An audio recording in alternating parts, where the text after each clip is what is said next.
So today I'm going to show you a very useful plugin for transitions that you want to use and have them for your DaVinci Resolve. And this is something that makes your life much easier while producing 10 times or maybe 5 times better content, and is seamless apparently. As you can tell from the preview video, this transition works with any aspect ratio and you can adjust them very easily, and it comes with LUTs and light leaks and you can apply them very easily, and it comes with sound effects as well. So you might wonder how much it costs. It only costs you $22 and you can have 900 over transitions and other assets, a total of 1200 over elements.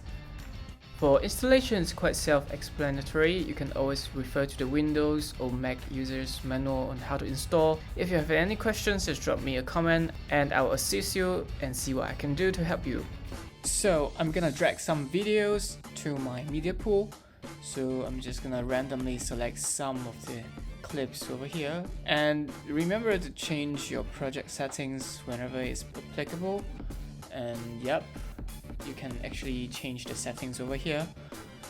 I'm gonna drag a few more clips just to make sure that my tutorial isn't very boring, and I'm just gonna drag it onto my timeline like this, and you see it automatically creates a timeline, a new timeline. I'm just gonna trim it a little bit like this just to make way for the what's it called, the transition making, and for the second clip as well, and then that's it. So basically, let's go to the transition and find Fusion transitions, and this is where you can find all the transitions that you've installed, and 1200 over transitions is never ending.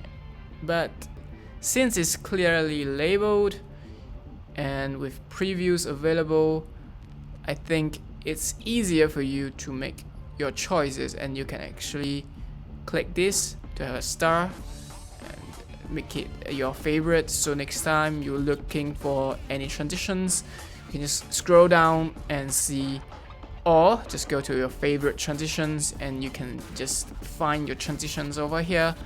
It's kind of neat. I think Final Cut Pro should have this this element, so next time I'm looking for transitions, it's not such a headache.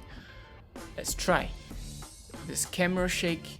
I'm just gonna add to my clip. Remember to shorten your clip before you add any transition, because you don't have enough media to create transitions without shortening it. As you can see, the clip over here, the inspector is actually crappy because I've downgraded the resolution. Again, my Mac is not that powerful, so that's why I've downgraded the resolution, and please bear with me. If you want to see a better version of this tutorial, maybe you can support me by clicking a like. Enough said, let's try. Yep, this transition looks, oh my god, this is cool, man.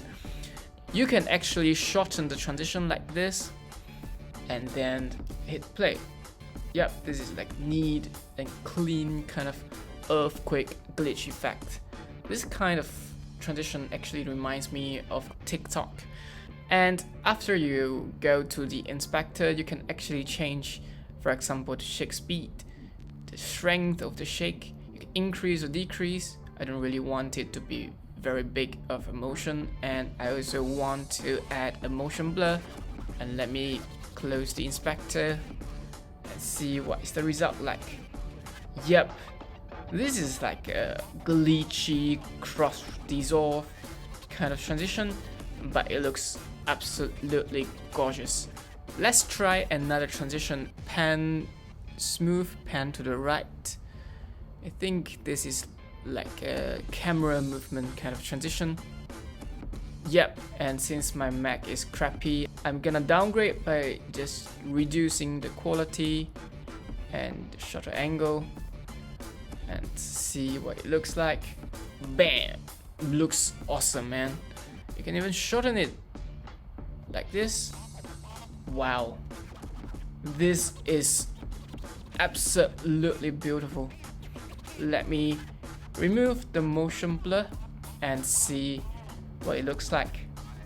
Yeah, I prefer the motion blur actually. And maybe paint on. This is actually a painting kind of transition. Let's try it. Do you guys actually see this? This is like, oh my gosh, this is cool, but I think it works better with shorter transition. Very creative, and you don't have the time to watch me go over everything. Maybe just a few more, maybe a couple more of these transitions. Let's try this perspective. Similarly, I'm gonna downgrade the quality of the motion blur. First of all, I don't have a very powerful Mac again, and secondly, I don't really like the motion blur to be on full swing. It looks good, isn't it? And you can actually remove the motion blur or reverse the transition. Yeah, I don't really like the reverse version. Maybe try. Yep, it looks better. Yeah, let's go to the zoom transitions. This is going to be epic. Zoom in, smooth, and yep, there are zoom out. Also, let's try zoom in, and then we zoom out and cut it a day. Let's try zoom in. This is good, man. This transition is kicking ass. And then let's try zoom out. Try. Good looking, man. On top of that, if you want to add in sound effects for the transitions that you have created, for me, I've created at least 4 transitions just now. You can always find them under the sound effects folder. If you're not sure how they sound, you can just listen and pick and choose. Very easy. I can always just drag, for example, this one, put it on my timeline and do a little bit of adjustment. And as you can see that I've already applied all the sound effects over here, and please make sure that the small peak of your sound is briefly aligned with your transition, like the middle of your transition, to ensure the best overall outcome.